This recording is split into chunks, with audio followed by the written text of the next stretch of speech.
Hello, I'm Ian Landry. And I'm Margavio. And before we start this video, we'd like to say that this video is completely non-biased. We get all our sources from multiple news outlets, and the only bias we believe in is the law. Now, start to the news channel.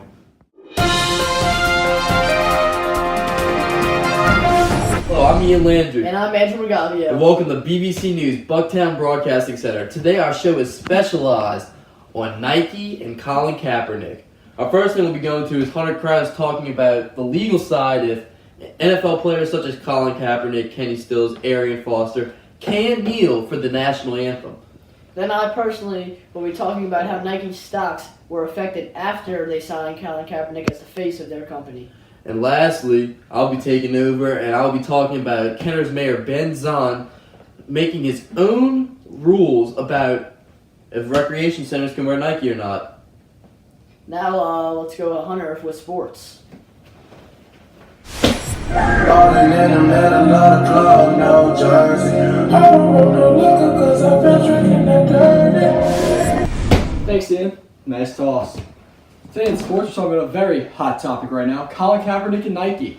Fans are upset, players are outraged, and really people just want to know how it all went down. So, let me bring y'all back. Colin Kaepernick decided, while he was a 49er still, that it'd be okay to kneel during the national anthem in protest. Now, many people thought this was within his freedom of speech, and many people thought this was an outrageous disrespecting the flag. So I'm here to set one thing straight. Colin Kaepernick, while under contract for the 49ers, cannot kneel. It is under his contract that you might have freedom of speech, but you are limited by who is the GM of the 49ers and who is the owner. Now, after that season, Roger Goodall, the NFL commissioner, put out a statement that said players would be fine if they knelt down on the field, or they could just stay in the locker room instead. That way the protest would not be viewed on live TV and by the fans there. A few teams have put out memos about how they feel about the protest. One right here from Marcus Peters, the Chiefs. Now, Peters and other members of the Chiefs locked arms in protest at their season opener, but that was within the realm of reasonability that Roger Goodall said they could. They didn't kneel, they didn't raise a fist, they just locked arms in solidarity. That was okay. Miami Dolphins running back Arian Foster, linebacker Janelle Jenkins, and receiver Kenny Stills, and safety Michael Thomas all kneeled and were fine for doing that. Then here comes two members of the Patriots, Devin McCourtney and Martellus Bennett. When they played, they wore socks with the American flag, saying they believe in the country, but they did lock arms because they still want to protest all the injustices going on. Quote here from Alabama head coach Nick Saban and what he thinks about it. Do players have a right to protest during the anthem? Nick Saban quoted by saying he's just a football coach and he doesn't have all the answers to the problem in society, but he is disappointed that a game that once united everybody is tearing the country apart. He goes, I don't think players should be allowed to kneel on the field while under contract, but surely should not be stopped by the NFL and the commissioner by being silenced, by being able to stay in the locker room. Now go to Andrew for a special report on how Nike stocks have been affected by making Colin Kaepernick their main spokesperson for the Just Do It campaign. I've been getting dirty money, Jordan Belfort, stacking penny stocks while I'm flipping these birds. Thanks, Hunter. Now it's time to talk about some stocks.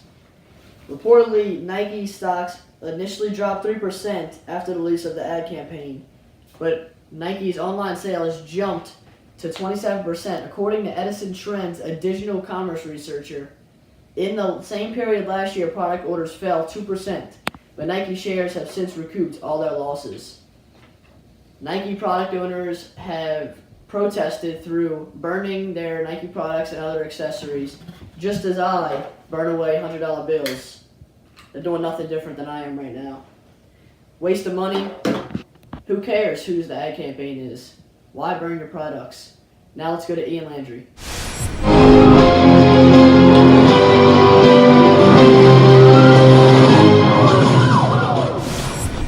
Thanks, Andrew, for the introduction. Today in my segment, we'll be talking about Kenner's Mayor Ben Zahn and his hate for Nike products.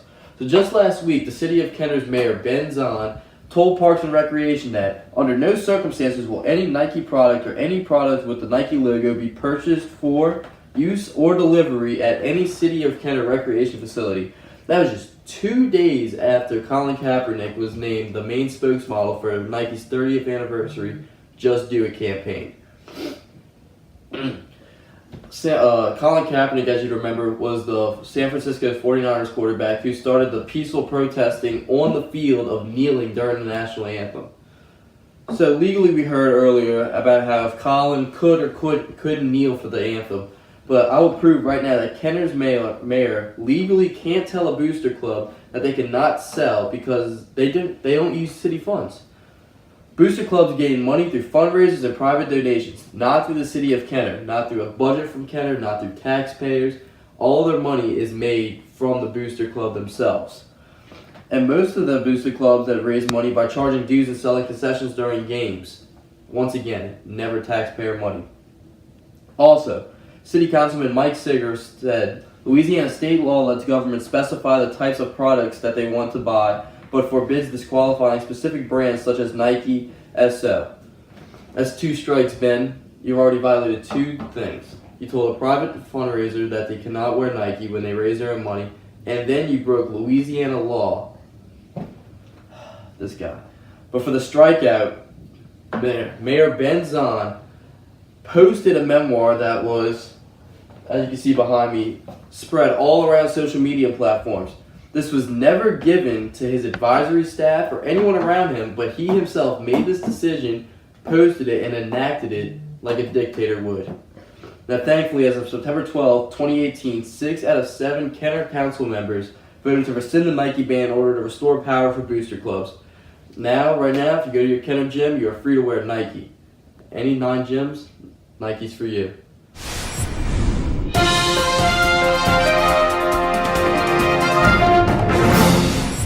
I'm Ian Landry. And I'm Andrew Margavio. And thank you for watching BBC News, Bucktown Broadcasting Center. Signing off. Always live, coming at you with the hot topics.